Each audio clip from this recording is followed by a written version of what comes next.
Corn and soybean planting advancing in Brazil and markets going down in the Chicago Mercantile Exchange. Right from Iowa, Jerry Gidel is ready to assess all of that and more right here on Connected Farmer, your channel to keep you up to date with the latest trends in agriculture and livestock.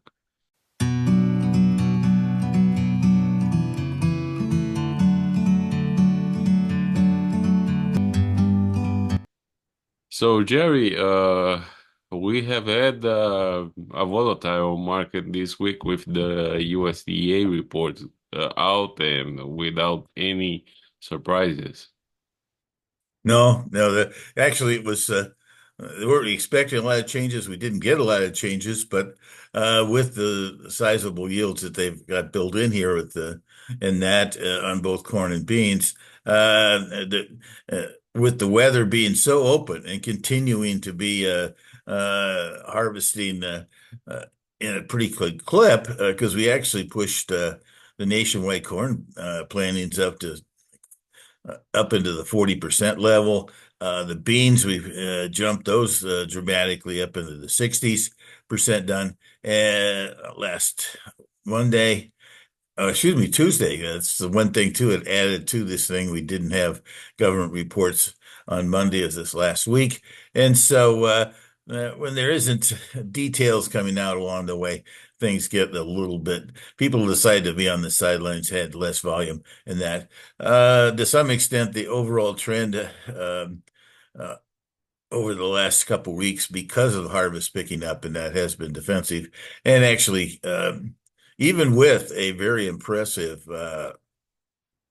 September soybean crush that was reported at 177 million, which was about 5 to 6 million above some of the trade estimates out there. Accordingly, it lasted for a little bit, blurb in the day, but overall the defensive tone kind of stayed in the markets the balance of the week. So in general here, the markets are kind of watching, of course, the pace of the U.S.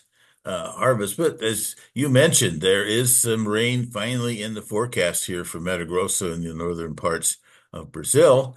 And so that is, this is a couple weeks or more behind what they'd like to have the big burst on things. But there's even some producers down there going ahead and because of the forecast, going ahead and planting things, anticipation of the rain to come.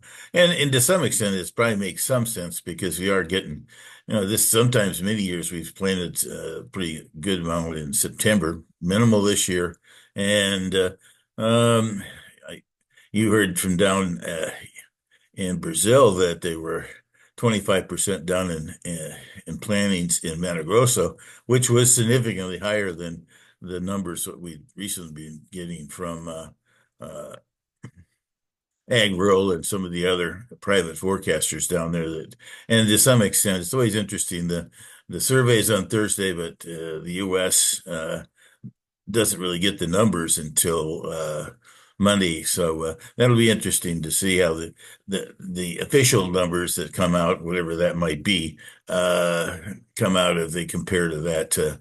I think probably very probable 25% that might be planted. And to some extent, this is still just the beginning of the season down there, but at least they are getting the season started. And I think that was getting quite nerve-wracking for producers down there. Because the other quick question is if you're going to put uh, corn behind beans, and that's just significantly done in Brazil, and that for a second crop, corn crop, you really don't want to push it past 1st of March. Now, you like to do it in January, but you want to get it done in February. You don't want to get into March because that really then screws up the potential for the corn yield in Brazil. But in general, no exciting ideas floating around in the markets this week. So the market kind of drifted lower, and even when we had a little bit of export news midweek, it sit back and dropped again. Yes, and I think the next coming weeks will be key for the Brazilian crop. These rains were very important to keep the work going. So I think we are going to get a sense of the size of the crop in the coming weeks because the first production estimates don't really matter for Brazil. They always project a record crop there. Exactly right.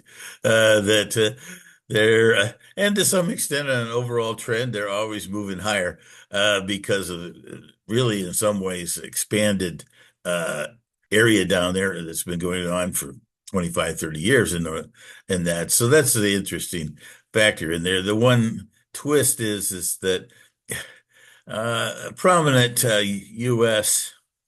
uh, analyst that has access to Reuters, and that it pointed out that the disparity between the USDA and uh, uh, CONAB in Brazil, talking about particularly last year, and it's been getting that situation for getting wider and wider over the years, and the fact that uh, the numbers between the two have kind of expanded. Last year's numbers, they were down below one down to 114, 115, while the USDA was up at 122 on corn. Beans, they were 153 for the USDA, and CONAB was down at 146, something like that. And to some extent, interesting, both of them are pretty optimistic about bean. I think it's 166 and 169.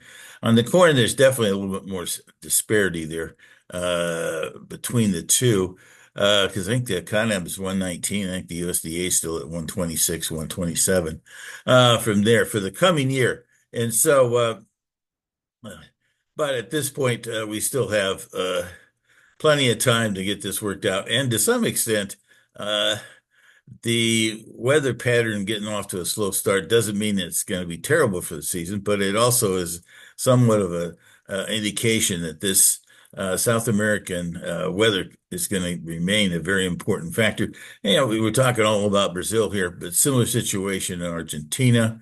From there, they've stopped kind of planting some of their first crop corn down there, and so that means that the amount of corn they might plant after they do their beans and then and do some of that actually.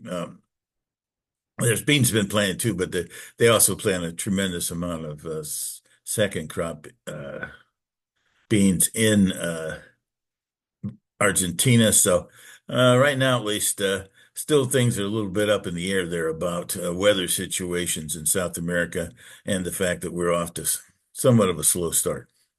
Yeah, and I wanted to mention about the Hurricane Helene effects. I think the impact in Georgia was very important, and then several meatpacking facilities and even farms were destroyed by the hurricane, and the insurance only covers one-fifth of the of the cost for to rebuild those facilities. So, do you think that would have an impact on corn demand in domestic side? In Well, yes, there is definitely a connection there.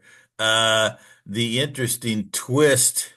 Um, And the other factor in here is just that the infrastructure was so hurt. And you're talking about Georgia, that expanded into the western half of North Carolina. You saw all those issues in Asheville and things like that. Now, the western part of North Carolina isn't the most productive area of North Carolina, but it was very significant. And and in West Virginia, Kentucky, in general, I think that the damage to U.S. yields were not really totally reflected in this October crop report. And then, well, the hurricane that went through Florida had impacts from Helene, but also this Melton situation had impacts too, and other things, oranges for sure, and that. So there definitely is lots of things here to make you a little bit nervous about the coming 2024 yields and to some extent, the chicken.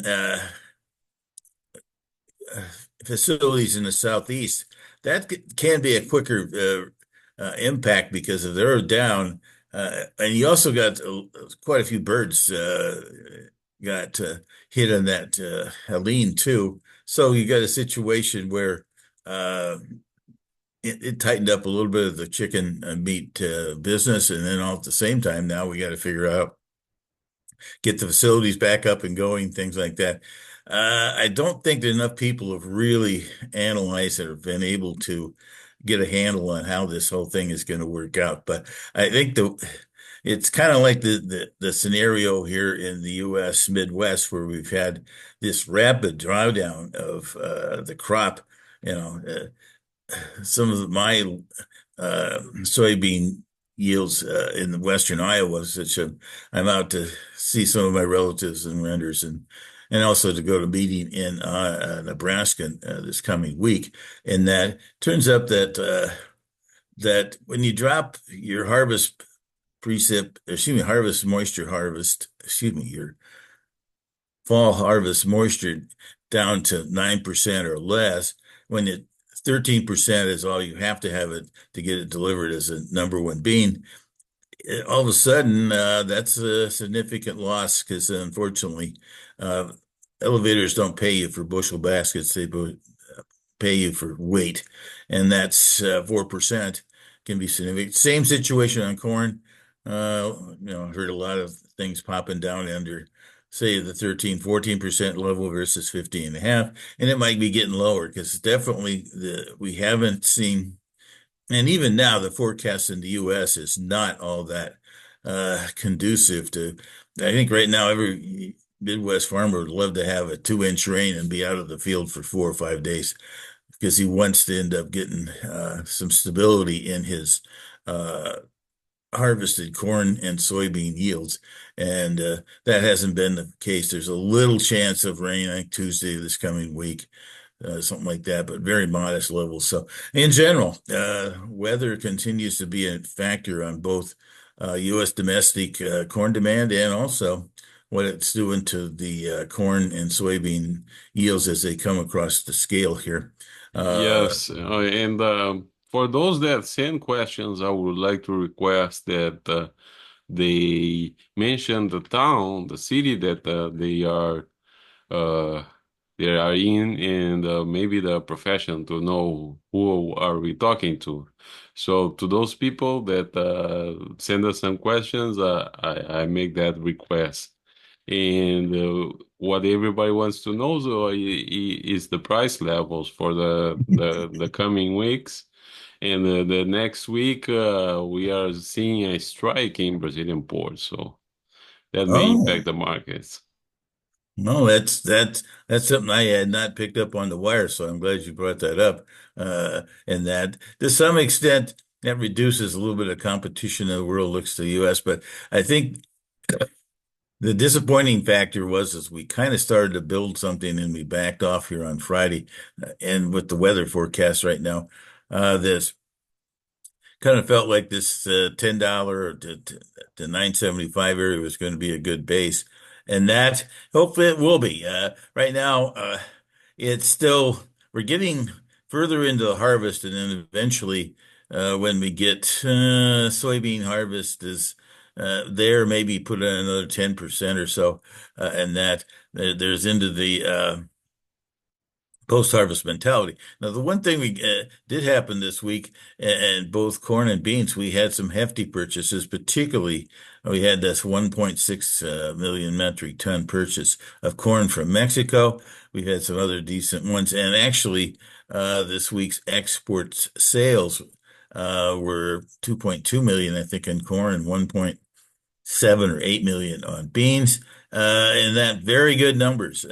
Now, once you sell stuff, you also need to get yourself organized to purchase it and get organized to send it, down the river or through the trains and get it through to the export channels. And so maybe that will be a supporting factor here. But on the corn side, same situation here. This $4 level on Dees and we're back to visit.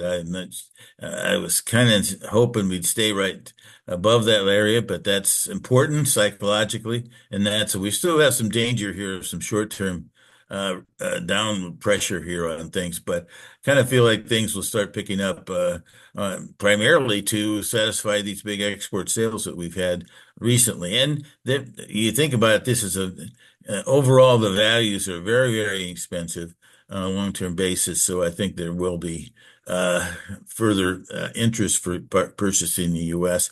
And maybe a little bit more because of if there is uh, excuse me, a export port strike situation in Mato Grosso at this point. But overall, it was a sluggish week and lots of clear skies, and we still have most of that in front of us here yet for another week or two.